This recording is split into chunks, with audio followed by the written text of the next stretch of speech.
చాలా మంది పొరపాట్లు చేస్తున్నారు. కొంతమంది పడక కూడా దిగకుండా పడక మీదనే కూర్చొని ప్రార్థనలు చేస్తున్నారు.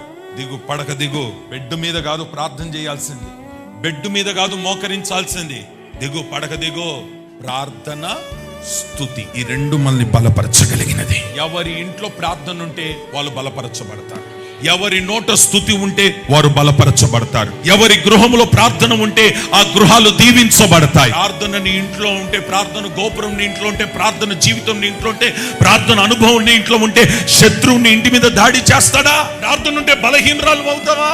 ప్రార్థన ఉంటే బలహీనుడు అవుతావా?